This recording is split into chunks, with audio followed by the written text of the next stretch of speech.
Bonsoir à vous les amis, j'espère que vous allez bien, j'espère que vous êtes en forme. On est en direct de Tenerife les amis. Ce soir, on va être dans un live exceptionnel. Ça va être le dernier live de 2021 dans la tournée Spark 360. Cette année a vraiment été exceptionnelle. Il y a eu plus de 70 interviews avec des personnes magnifiques du monde entier. Et cette année, on va finir avec Anna qui est une coach incroyable, championne du monde de sa catégorie. Bikini, elle va pouvoir vous expliquer tout ça. C'est juste magnifique à vous partager son histoire inspirante, comment elle en est arrivée là. Donc, si vous voulez commencer une année 2022 remplie d'énergie, restez bien au rendez-vous. Donc, les amis, je viens de lancer le direct. Dites-moi si vous m'entendez bien. Je suis à Tenerife, là, dans le nord, en famille. Donc, j'espère que la qualité, ça va. Anna, normalement, tu dois pouvoir demander à rejoindre le direct. Sinon, je vais voir pour t'inviter. Alors, on va voir. Je vais lancer une invitation. J'espère que vous êtes prêts à passer de belles fêtes pour ceux qui ont la chance d'être en famille. Salut Anna. Bonsoir Jonathan, bonsoir tout le monde. Com- Bonsoir, c'est bonsoir pour moi et pour la France, mais pas pour toi. comment ça va? Oui, ça va très bien, je t'entends très très bien et je pense Ok. que tout le monde nous attend très bien. Si vous pouvez euh, laisser un petit commentaire pour dire que tout va bien, je vous remercie. Yes. Donc, les amis, soyez le bienvenu. On est en direct ce soir avec Anna, ok, qui est une athlète exceptionnelle. Alors, pour vous nous partager son histoire super inspirante. Il y a un mois, on devait déjà faire ce direct et on avait eu un petit problème. Donc, on offre ce direct juste avant Noël. Donc, j'espère que vous allez pouvoir aussi en profiter vraiment pour ceux qui sont là. Vraiment, merci à vous. Dites-nous, les amis, juste avant de commencer ce direct, cette interview ensemble, si vous nous entendez bien, si vous nous voyez, OK? Si c'est OK pour vous, comme Anna, ben toi, tu es à Dubaï, OK? Tu vis à Dubaï, tu exerces ton métier de coach professionnel là-bas. Donc, Anna, qui est coach professionnel, et tu vas pouvoir nous raconter aussi ton histoire, comment tu es devenu, et surtout, comment aujourd'hui tu en es arrivé là, comment tu as remporté plusieurs compétitions, comment tu es devenu champion du monde, c'est ça, de ta catégorie bikini. Donc c'est quand même quelque chose d'extraordinaire qui, je pense, tu inspires des milliers de personnes avec les résultats, avec tout ce que tu partages. Et je tiens surtout à dire aussi une athlète naturelle. Et ça, il n'y en a pas beaucoup. Vraiment, ça, il n'y en a pas beaucoup. Et c'est pour ça, vraiment, ça me fait un grand plaisir d'être avec toi aussi ce soir. Donc, je vais te laisser parler, te présenter dans un premier temps, nous dire qui tu es. OK? Voilà. Et comment tu en es arrivé là après. Alors, bah, je vais commencer par mon passé sportif et comment je suis arrivée à pratiquer de la musculation et comment cette discipline, elle est devenue pour moi ma passion. Euh, j'ai commencé à l'âge de 9 ans pratiquer l'athlétisme parce que mon père est entraîneur d'athlétisme et voilà, j'étais initiée par lui dans ce monde du sport. J'ai pratiqué pour presque 5 6 ans l'athlétisme. J'étais spécialisée dans l'épreuve du sprint, 60 mètres, 100 mètres, 200 Mhm. mètres. Euh, j'ai été vice-champion national de Roumanie, voilà, parce que mon origine, Roumanie, c'est mon pays d'origine. Sur les réseaux sociaux, je parle tout le temps français ou anglais, j'ai jamais Mhm. roumain. Donc, mon pays d'origine, c'est Roumanie. C'est là où je suis grandie. Donc, j'étais devenue vice-champion à l'épreuve de 60 mètres. J'ai pratiqué l'athlétisme pendant 5 ans Et ensuite, j'ai dû arrêter parce qu'on devrait passer à 2, 3 entraînements par jour. Euh, Hmm. et en même temps, moi, je voulais faire un lycée, un bon lycée, voilà, faire mes études. Et j'ai décidé d'arrêter l'athlétisme pour pouvoir faire mes études. Euh, mais j'ai continué toujours à m'entraîner et c'est là que je me suis inscrite dans une salle de sport en Roumanie et c'est là que tout a commencé. Pendant 4 ans, j'ai été coachée par un coach qui, à cette époque, il pratiquait des compétitions de bodybuilding. Euh, Hmm. j'ai pris énormément de goût. Alors, je connaissais déjà la musculation parce que pour les épreuves d'athlétisme, tu dois faire aussi de la musculation Hmm. pour être explosif, voilà, pour avoir de la force. Il te faut beaucoup de la force dans les épreuves de sprint. Et moi, j'aimais beaucoup cette partie de l'entraînement. Euh, oui, donc pendant 4 ans, j'étais coachée par ce coach qui était aussi coach dans... il pratiquait, il faisait des compétitions de bodybuilding. Et c'est là que j'ai pris énormément du goût pour la musculation. Je m'entraînais tous les jours.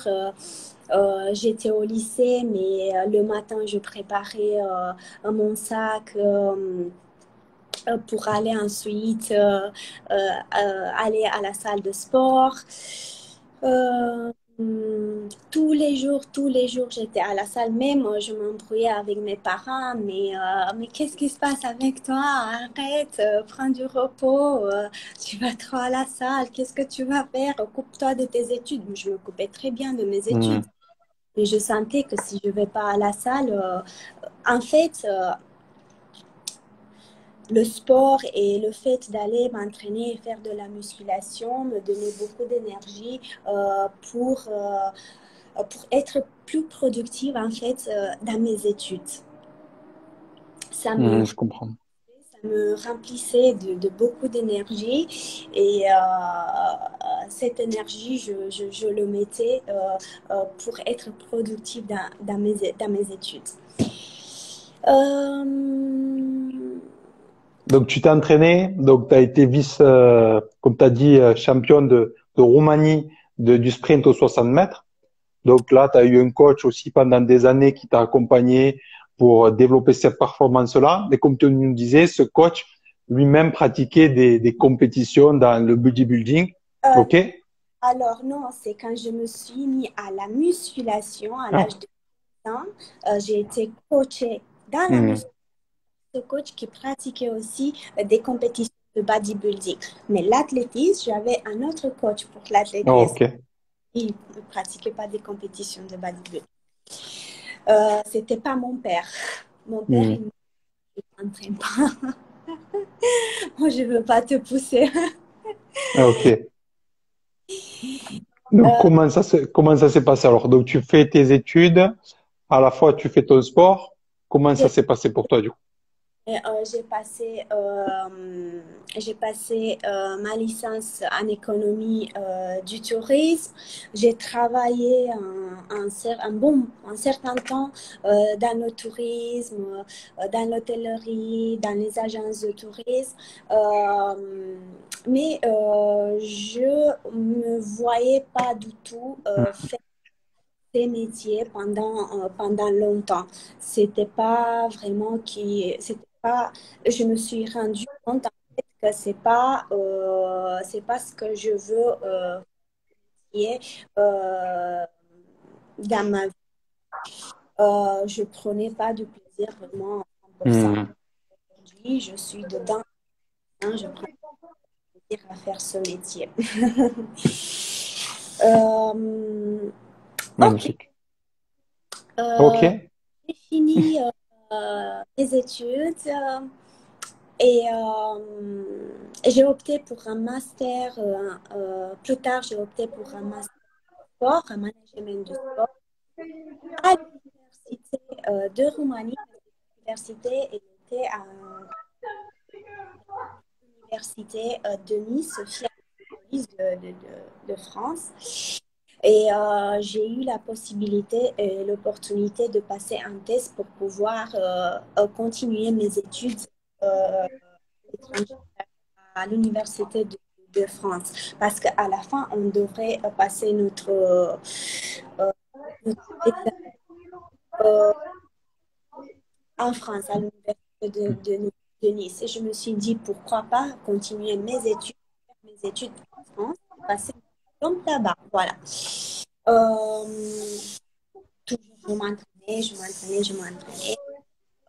Donc, je suis partie en France pour continuer mon master en management de sport à Nice. Anna, attends, excuse-moi, je te coupe parce que ça coupe un peu. Tu m'entends bien, toi? Oui, moi, je t'entends très Ok, ok, nickel. Juste, est-ce que juste si tu peux pas trop bouger, peut-être, parce qu'avec le micro, peut-être des fois ça coupe. Tu m'entends? Je peux mettre mes écouteurs? Ouais, si tu veux, peut-être. Non. Yes, peut-être. Parce que je sais pas si quand tu bouges, des fois, tu vois, ça crée des coupures. On t'entend un peu moins. Euh, Hmm, les amis, petit réglage. Donc, Anna est de Dubaï, nous de Tenerife. Donc, il y a des petites coupures des fois de son. Dites-nous si vous entendez bien. Est-ce que tu m'entends, toi? oui, est-ce que Là, ah, là, si tu restes assez près, ça va, c'est d'accord, donc je ne vais pas bouger, je reste comme ça. hein? Ok, nickel. Donc, Euh, tu poursuis sur ton master, comme tu nous as dit, tu as poursuivi ton master, et après, t'as eu la possibilité d'être plus dans le sport, c'est ça? oui, exactement. Euh, Après, je suis restée en France parce que j'ai beaucoup aimé la Côte d'Azur. J'ai commencé le travail dans les salles de sport, mais pas en tant que coach sportif. Je m'entraînais tous les jours et c'est là que j'ai commencé à faire des compétitions de bodybuilding. Hmm. C'est ma première compétition à Monaco parce que j'ai travaillé dans une sport à Monaco. Euh, les gens, ils venaient vers moi, ils me disaient, moi, je veux être coachée par toi, je veux que toi, tu m'entraînes, etc. Et j'avais pas cette possibilité, je pouvais Hmm. pas les entraîner. Euh, et mon master en management de sport, il me permettait pas d'exercer ce métier. Alors, je suis repartie en Roumanie pour passer un diplôme de coach sportif. Je me suis renseignée avant si avec ce diplôme, je peux exercer ce métier. Euh, Ils ont dit oui. Bon, j'ai passé mon diplôme, je suis revenue en France en pensant que voilà, donc je peux coacher, mais non. Ils n'ont pas trouvé une équivalence. Et Donc, ouais. voilà. Donc, tu as repassé après en France, comme tu me disais, Donc, ton diplôme, c'est ça? oui, et j'ai passé le diplôme à Paris. Hmm. Que tu as eu et que du coup, tu as eu le droit d'exercer. Oui, exactement. Mais après ça, je suis partie. J'ai pas pu très longtemps exercer ce métier en France et j'ai déménagé à Dubaï. Et là, Hmm. m'épanouis dans le métier à Dubaï. Ah, magnifique. Donc, sacré parcours quand même. Sacré parcours. Donc, au début, tu avais fait des études pour être dans tout ce qui était tourisme. Et puis après, finalement, tu as voulu t'orienter plus dans le sport. Tu es parti en Roumanie faire un diplôme pour être coach sportif. Puis finalement, tu n'as pas pu exercer en France, donc tu as dû le repasser en France. Puis, j'habitais sur la Côte d'Azur et après, j'ai déménagé sur Paris pour que je puisse faire passer ce diplôme. Hmm. Euh, hum, Ouais, c'était une galère, c'était vraiment très difficile, mais je voulais vraiment le faire. Hmm. Finalement, je l'ai fait. Yes, ben, félicitations à toi, un super parcours en tout cas. Et du coup, pendant que tu te formais pour devenir coach sportif, etc., à côté de ça, tu avais commencé les compétitions, c'est ça? Oui, mais pendant la formation de coach sportif, j'ai pas fait des compétitions. Ok. C'était impossible. C'est un énorme travail, surtout que je ne parlais pas très bien la langue française et ça me prenait énormément de temps pour faire mes Hmm. devoirs. J'arrivais à la maison et je passais entre 6 et 8 heures pour faire projet. Parfois, je devrais faire la traduction. Euh, c'était pas facile, mais Hmm. d'un autre côté, je voulais aussi apprendre la langue française très bien. Bon, même aujourd'hui, je la parle pas très bien. C'est pas une langue très facile, mais Hmm. c'est une langue qui me plaise beaucoup. Incroyable. En tout cas, félicitations à toi parce que non seulement tu as eu ton diplôme, en plus tu as appris la langue française. Et c'est vrai que c'est toujours difficile quand tu parles aussi dans un autre pays ou qu'en plus avec du vocabulaire spécifique. Oui. En tout cas, c'est incroyable. Et du coup, par rapport à ton parcours de sportif, au-delà de ton parcours professionnel, mais qui se sont rejoints, mais est-ce que tu peux expliquer peut-être brièvement aux personnes qui connaissent peut-être pas ton parcours, comment tu en arrivé à remporter un titre de champion du monde? C'est quand même assez incroyable. Est-ce que tu peux nous expliquer un petit peu ça, expliquer ce que c'est aussi, parce que les gens ne comprennent pas. Ils se disent champion du monde bikini, mais qu'est-ce que c'est en fait? Est-ce qu'il faut juste se présenter? Est-ce qu'il faut faire du sport? Est-ce que tu peux nous expliquer un peu les étapes qui t'ont permis d'en arriver là aujourd'hui? Hmm.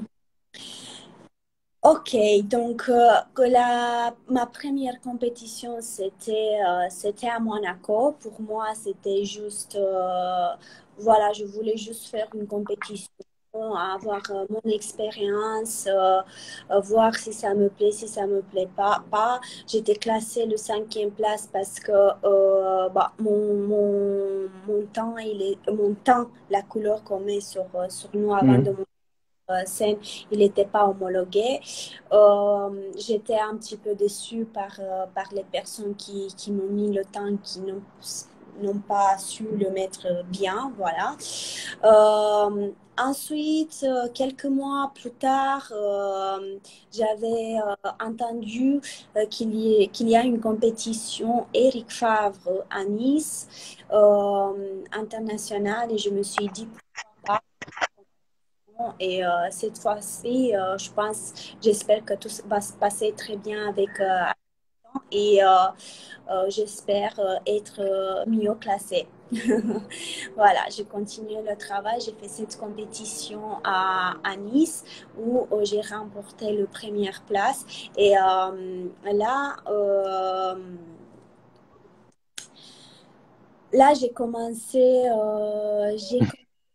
à aimer les compétitions de bodybuilding. Pour moi, la compétition, c'était pas quelque chose de nouveau. J'ai toujours fait de la compétition, j'ai fait l'athlétisme. Donc, je sais c'est quoi l'esprit de compétition, je sais c'est quoi gagner, je sais c'est quoi perdre, je sais comment me comporter quand je gagne, quand je perds. Euh, euh, et en fait, c'est pourquoi les compétitions de bodybuilding? J'avais besoin de faire des compétitions, étant toujours dans des compétitions, en faisant toujours des compétitions d'athlétisme, j'avais besoin de me challenger, j'avais Mhm. besoin de sortir de ma zone de confort. Euh, je trouve que si on reste trop longtemps dans notre zone de confort, on ne grandit pas. on, on ne grandit pas. Et pour Mhm.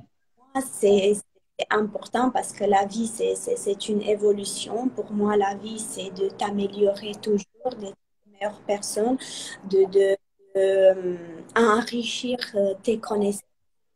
Et j'ai besoin de me challenger, j'ai besoin de faire des compétitions. La compétition, pour moi, c'est aussi je parle tout le temps de ça sur les réseaux sociaux, c'est du renforcement. Ça renforce mon mental dans la vie de tous les jours.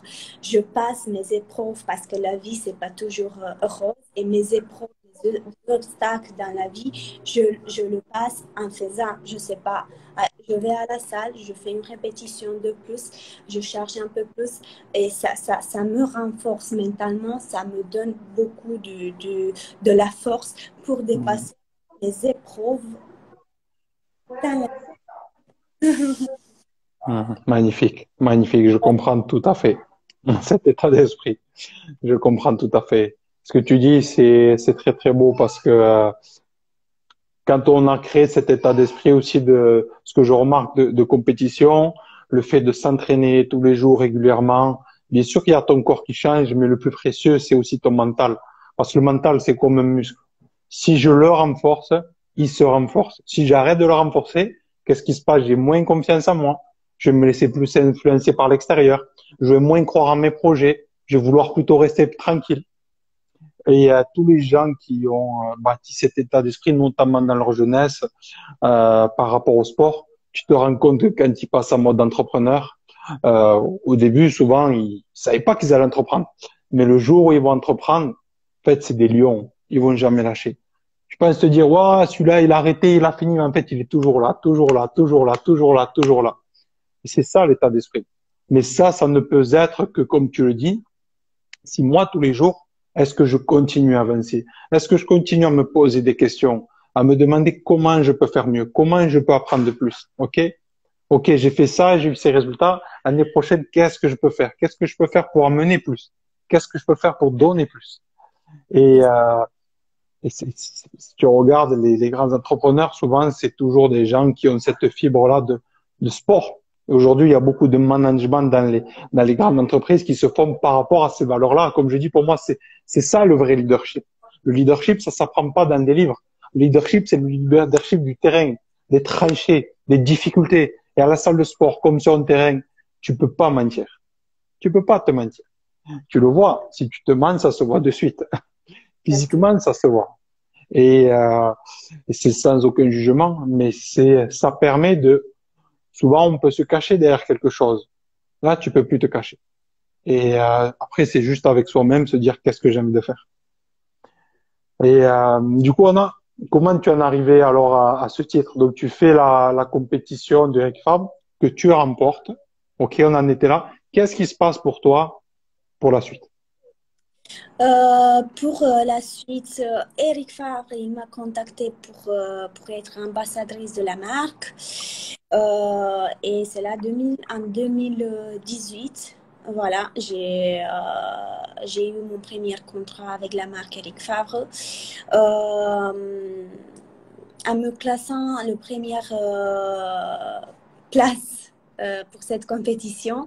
Donc, j'ai gagné un voyage à l'île Maurice et aussi la participation, la classification pour une autre compétition là-bas. Hmm. Voilà, une autre préparation. Euh, et je vais à l'île Maurice, je remporte encore la première place. Et ensuite, euh, j'ai continué, je voulais continuer mes compétitions et j'ai fait ma première compétition de haut niveau à Copenhague, Danemark. Euh, une compétition du monde. Et là, j'ai remporté mon titre de champion du monde à ma catégorie bikini. Wow. Incroyable. Quand tu t'es présenté là-bas, est-ce que tu t'es dit, comment tu t'es présenté mentalement? Est-ce que tu t'es dit, je vais gagner? Est-ce que tu en étais convaincu ou est-ce que tu t'es dit, je vais tout donner, mais bon, peut-être que, qu'est-ce que tu t'es dit? oui, je me suis dit en fait, je vais me donner tous les moyens pour gagner cette compétition. Je vais tout faire après parce que la compétition, Mhm. tu sais jamais ce qui va se passer. Mais en tout cas, moi, je ne veux pas avoir des regrets et je fais tout pour pouvoir remporter ce prix. Et voilà, je l'ai obtenu. Wow. Qu'est-ce qui se passe quand on te dit, quand on annonce que c'est toi la 1, c'est toi qui gagne? Qu'est-ce qui se passe intérieurement? J'étais heureuse, j'étais très fière de mon travail. J'étais très fière de mon parcours. Je me suis dit, j'étais très heureuse. Dans ces moments, Mhm. tu te rends compte juste après. Plus tard ce qui se passe et tout le travail qui a été fait derrière. Mais quand tu es sur scène, tu es, tout simplement heureuse. Mhm. Ah, magnifique. Et qu'est-ce qui se passe pour toi après cette compétition dans ta vie, dans ta tête? Qu'est-ce que tu te dis après ça? Quand on a gagné euh, ce titre-là, qu'est-ce qui se passe pour toi après? Hum, alors, j'ai pas fait Olympia. Donc, il y a encore beaucoup plus de compétitions à faire pour arriver là. Hmm. Et voilà. Mais comme tu l'as dit et comme je l'ai dit aussi, et avant de commencer à faire des compétitions, pour moi, moi je me suis dit, je me lance dans des compétitions de bodybuilding, mais tout en gardant ma santé Hmm. intacte. Yes. Et qu'est-ce Euh, que ça veut dire ça pour toi, garder ta santé? Respecter son corps. Moi, aujourd'hui, je promouvoir la musculation pour la santé. Et je peux pas promouvoir la musculation pour la santé en faisant des compétitions de bodybuilding et en prenant des produits. Hmm. Je trouve ça, c'est pas du sport santé pour moi. D'abord, il faut faire du sport pour se sentir mieux, pour prendre du plaisir, faire de la musculation sur le long terme, pas faire de la Hmm. musculation pour 2 mois ou 3 mois pour une compétition. Non. Et après, ta santé, la santé, c'est la plus importante. Pour moi, la santé, pour tout le monde, la santé doit être le chose le plus important. Si tu n'as pas la santé, tu peux rien faire. Hmm. Ce que tu dis, c'est que tu es prêt à tout pour gagner, pour Oui, réussir, pour atteindre tes objectifs, mais la seule limite, c'est voilà, de façon naturelle, tout ce que tu peux utiliser, pas d'anabolisants, de stéroïdes, de choses comme ça. C'est sans aucun jugement, encore une fois, parce que chacun fait ce qu'il veut dans ce monde. Il n'y a pas de bien, de pas bien, mais pour toi, c'est vraiment ce qui est important pour toi. Et je te rejoins sur ça parce que oui, c'est bien de peut-être pendant un an, tu vas avoir un cours de fou et il y a plein de choses qui peuvent faciliter ça, mais la suite, le problème de ça, c'est que il y a la facilité. Dans cette facilité, tu sais que tu as obtenu ces résultats grâce à ça. Donc tu sais, c'est comme une drogue, que tu vas devoir remettre ça. Tu vas devoir remettre ça. Et puis, l'être humain, il est comment? Il a un ego. Et cet ego, il en veut toujours plus. Ah, cette année, je me suis classé comme ça. J'ai eu ce physique-là. Je vais aller plus loin. Bon, mais qu'est-ce que ça veut dire? Il faut que j'augmente des doses. Il faut que je fasse ci. Il faut que je fasse ça. Et ça, pour moi, tu rentres plus dans un entraînement de chimie, de préparation d'un laboratoire, que vraiment d'entraînement. Tu vois, bien qu'il y a l'entraînement à côté. Et pour moi, je t'avais partagé aussi, j'avais fait une compétition IFBB et un ami m'avait dit, il m'avait dit ça, il m'a dit, naturellement, c'est impossible. Je lui ai dit, écoute, je vais le faire naturellement. Et puis, j'ai fait cette compétition, je vais faire la demi-finale, la finale. Et après, certes que j'avais le physique moins musclé que les autres, mais au moins, j'ai fait naturellement.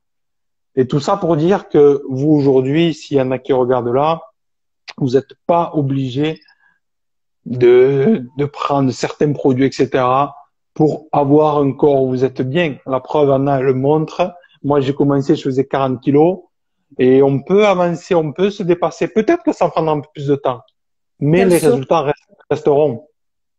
sûrement, ça va prendre beaucoup plus de temps et ça dépend aussi du passé sportif de la personne. Moi, j'avais déjà un passé sportif, donc j'ai Hmm. pas pris la masse musculaire dans 3 mois pour monter sur scène. C'est beaucoup de travail derrière. Excellent. Voilà. Excellent. Mais écoute, Anna, magnifique déjà pour tout ce que tu nous as partagé. Vraiment un grand merci à toi. Je vais te poser une question. Si tu avais trois conseils, ok, tes trois meilleurs conseils que tu pourrais laisser ici, là, maintenant, offrir aux personnes qui regardent, trois conseils pour réussir. Réussir. Pas seulement dans l'aspect sportif, ça peut englober le sport, la vie, tout ça. Quels, c'est ces- quels sont ces trois conseils que tu aimerais offrir? Les trois conseils euh, réunis pour poser tous les jours. Positif. C'est ça?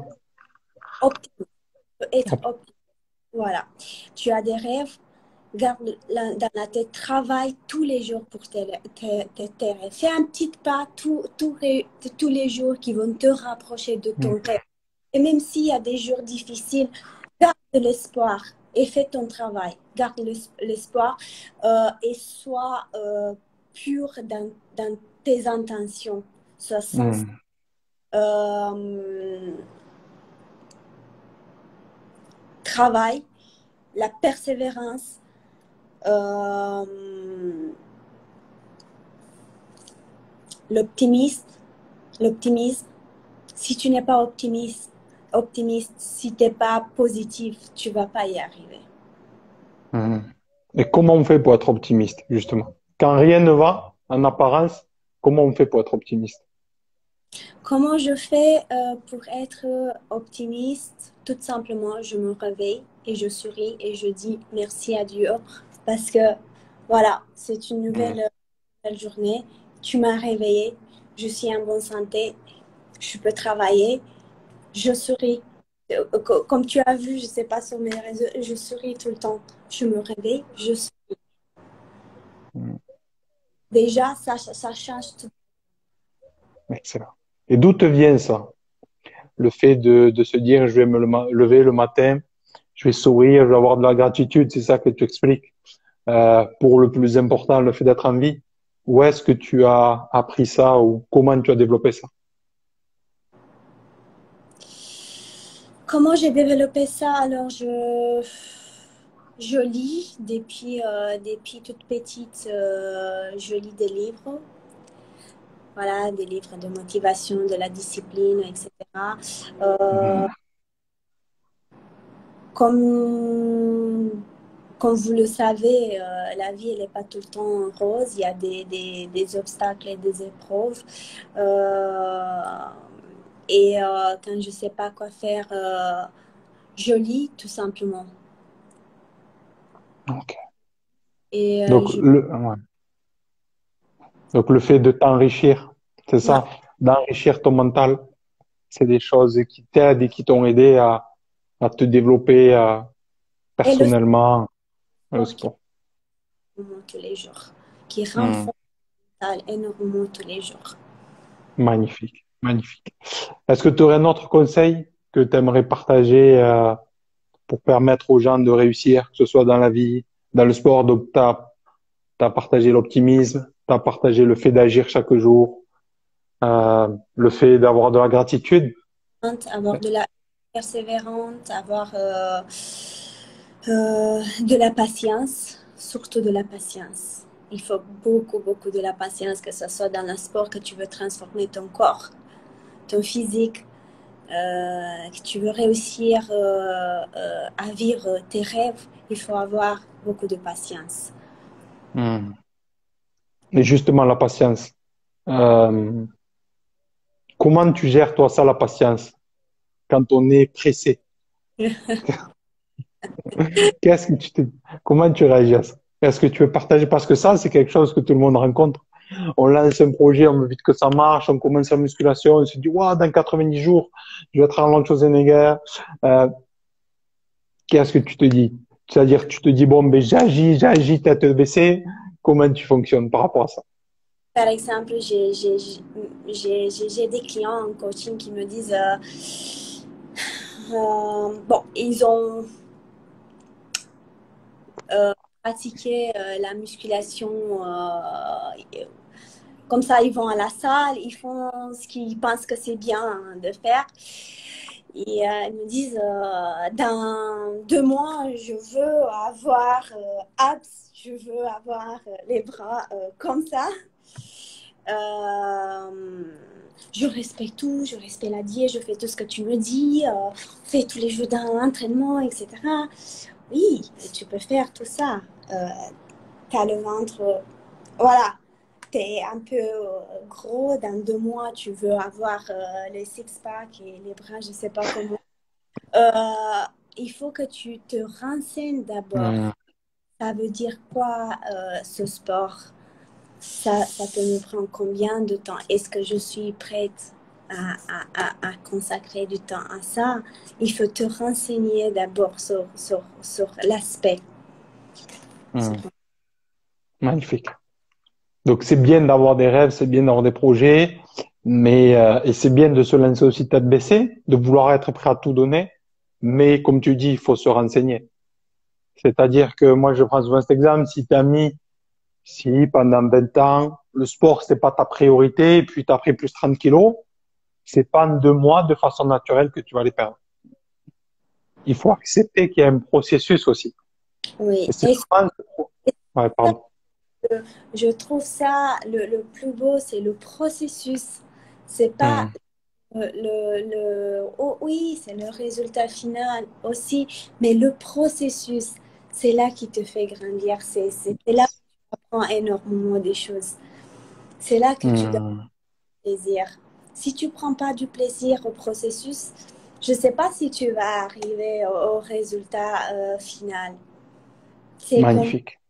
tu veux te construire, tu veux avoir une grande maison avec la piscine, avec euh, voilà, une belle maison, mais tu prends pas plaisir à acheter la meuble, à faire ce qu'il faut faire pour avoir cette Hmm. maison.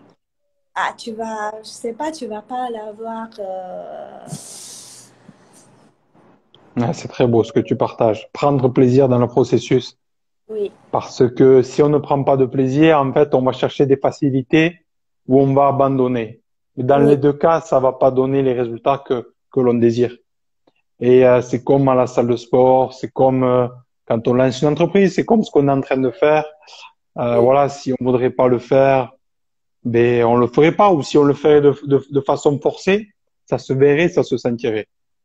Et, et puis t'as dit plein de choses par rapport à ça qui sont magnifiques. Je te posais une dernière question.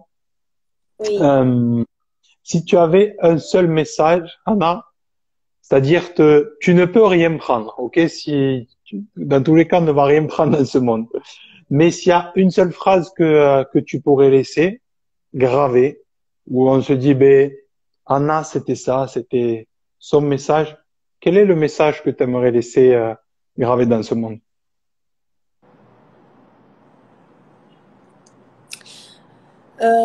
J'ai deux messages. J'ai un motto. Quand j'ai commencé à faire mes compétitions, je me suis dit, c'est en anglais, let's see what happens if you don't give up. Hmm. Est-ce que tu veux traduire? Est-ce que c'est... N'est-ce pas? Je t'ai pas trop entendu. Tu m'as dit quoi? Tu peux traduire toi. Let's see what happens if you don't give up. Alors, moi, je suis bon moyen en anglais. Euh, Laisse-moi. euh, comment dire en français? Qu'est-ce que ça veut dire pour toi? Surtout Ne au-delà de pas la phrase. renoncer, de ne pas renoncer, de ne pas Ok, abandonner. ok. Il faut jamais abandonner. N'importe les difficultés, les épreuves que tu passes, si tu souhaites arriver là, tu as un rêve dans ta tête, n'abandonne jamais. Euh, Tu vas trouver les moyens pour y arriver. Hmm. Si tu le veux, Excellent. si tu le veux au plus profond de toi-même. Yes. Tu le veux juste dans ta tête, je sais pas. Il faut que Hmm. tu as envie que ça soit ancré en toi. Je veux arriver. Tu le sens au plus profond de toi et tu vas trouver les moyens pour y arriver. Dans les Ça. tripes, dans le cœur. Hmm. Ensuite,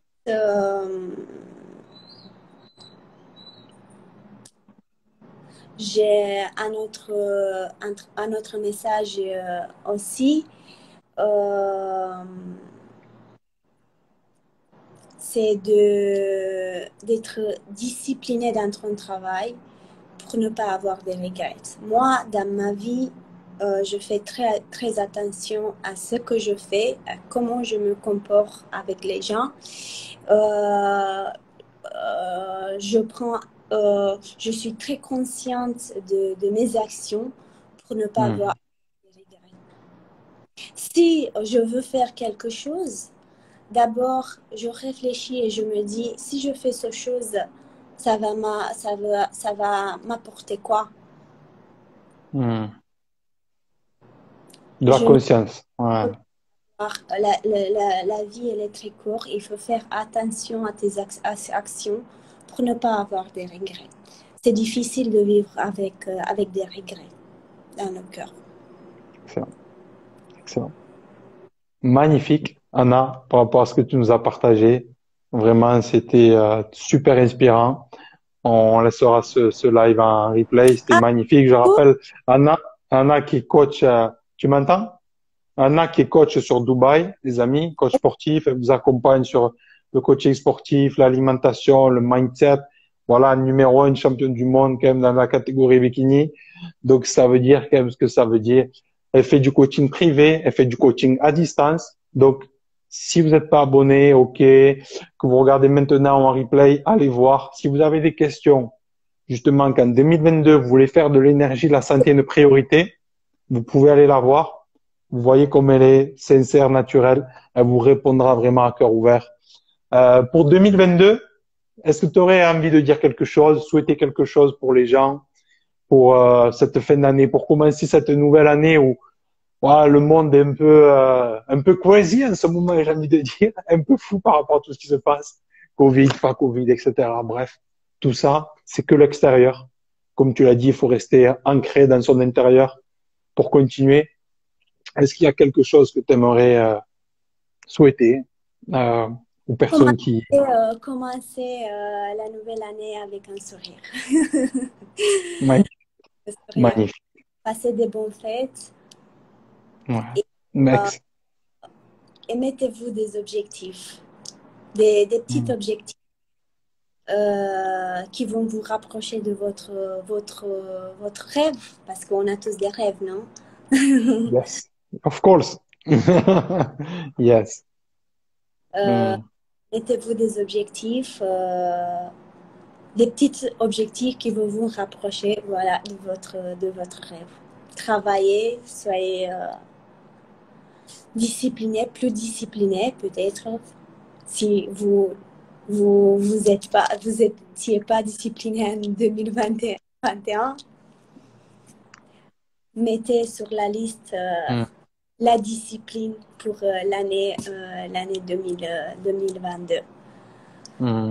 Magnifique. Justement, pour commencer cette nouvelle année, on terminera avec ça. Après, je te laisserai tranquille parce que je sais qu'à Dubaï, en plus, c'est un décalage. Souvent, je demande aux gens que j'interviewe s'ils ont un défi qu'ils aimeraient partager aux gens qui sont là. OK? Donc, ce que je vais proposer pour commencer cette belle année 2022, Anna, c'est est-ce que tu aurais un défi dans le côté sportif peut-être que tu aimerais proposer aux personnes Un qui sont défi, là? Et les personnes qui le relèveront te marqueront, nous tagueront, comme ça on pourra voir qui le relève peut-être quotidiennement en fonction du défi que tu.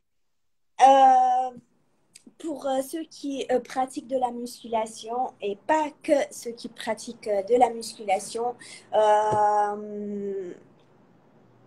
le défi, si je peux dire comme ça, comme tu l'as exprimé, c'est de prendre plus soin de votre santé et d'intégrer de la mobilité dans votre planning d'entraînement, dans votre routine. Pour l'année 2022, je vous prépare des programmes spéciaux de mobilité que vous pouvez les intégrer dans votre routine. Hmm. Euh, pour, euh, pour ceux qui pratiquent de la musculation, performer dans cette discipline. Et pour ceux qui ne pratiquent pas de la musculation, tout Hmm. simplement se sentir mieux dans leur corps. Excellent. Super défi sportif. Magnifique. Donc la mobilité, c'est tout ce qui est aussi souplesse, étirement, etc. sont des choses qui sont parfois oubliées, mais qui sont indispensables pour la vie de tous les jours dans un objectif de sport santé. Donc les amis, si vous faites des entraînements, ok, et que vous prenez un petit temps, 5 ou 10 minutes pour faire des étirements, ou si vous voulez être accompagné, Anna elle pourra vous accompagner sur ça. N'hésitez pas à marquer Anna, à l'identifier. Elle pourra Je, vous donner. je vais préparer, je vais sortir ma première vidéo YouTube et le sujet, ça va être la mobilité dans la Hmm. musculation. Et là, je vais vous expliquer, je vais vous donner beaucoup plus d'informations, les bénéfices de la mobilité dans la musculation et dans la vie quotidienne. Incroyable. Ben, écoute, on va suivre ça. Merci Anna d'avoir été là. Merci, Jan. Vraiment, ça m'a fait vraiment très plaisir. Première fois, on n'avait pas pu. Là, cette fois, on a pu se faire un direct. Et puis, on pourra en faire d'autres, si jamais tu veux, sur d'autres sujets plus spécifiques. En tout cas, ça a été magnifique. Les amis, j'espère que vous avez apprécié, vous avez kiffé. Je sais, c'est le 23, c'est la fin d'année, vous êtes en famille, etc. En tout cas, merci à vous. On va laisser ce live en replay. Comme ça, vous pouvez le regarder, le partager. En tout cas, tu nous as partagé plein de belles choses par rapport au mental, par rapport à ton parcours super inspirant. Un immense merci, Anna. Je te souhaite plein de belles choses pour cette fin d'année. À vous aussi, les amis qui sont là. 2022, on va commencer à 200%. 2022, vraiment, les amis, ça va être une année incroyable. Incroyable. J'en profite de partager. Si vous avez envie justement de kiffer, de lâcher prise un peu, j'organise moi-même des séjours à Tenerife. OK? C'est des séjours tout compris, sport, bien-être, développement personnel. On organise une retraite fin février. Donc, il reste quelques places. Si vous voulez venir participer, c'est avec grand plaisir. Et puis, voilà, si vous avez des questions, n'hésitez pas. Un grand merci à vous. Merci à tous les amis. Anna, je te souhaite une très belle soirée. Mais pour toi, c'est assez tard déjà. Oui, les 20. Je dirais ça comme je me réveille tous les jours à 5 heures. Impeccable. En tout cas, merci à toi. Vraiment, ça m'a fait très plaisir. On reste en contact. Merci à vous, les amis. Prenez soin de vous. Et comme tu as dit aussi, prenez soin de vous. Prenez soin de vos familles. Et puis, on se retrouve à 2022 avec une année incroyable, plein d'interviews incroyables. Suivez Anna. Elle va vous apporter plein de conseils pour commencer à fond aussi cette année. Je te Et laisse un petit mot de la fin. n'oubliez pas de commencer votre journée avec un sourire. Ça va tout changer. Merci beaucoup. Merci Anna pour tout ce que tu nous as donné, ton temps. Merci beaucoup. D'être d'écouter d'être là, de nous écouter. Je vous remercie et passez des bonnes fêtes. Prenez du plaisir dans l'assiette, mais faites quand même attention. Excellent. Merci beaucoup, Anna. Je Merci, te Jonathan. fais d'immenses merci. Et puis à très vite. En tous les cas, on reste en contact. Et à très bientôt. Merci. Ciao, Ciao ciao. les amis. Bonne soirée, Anna. À très vite. Tous.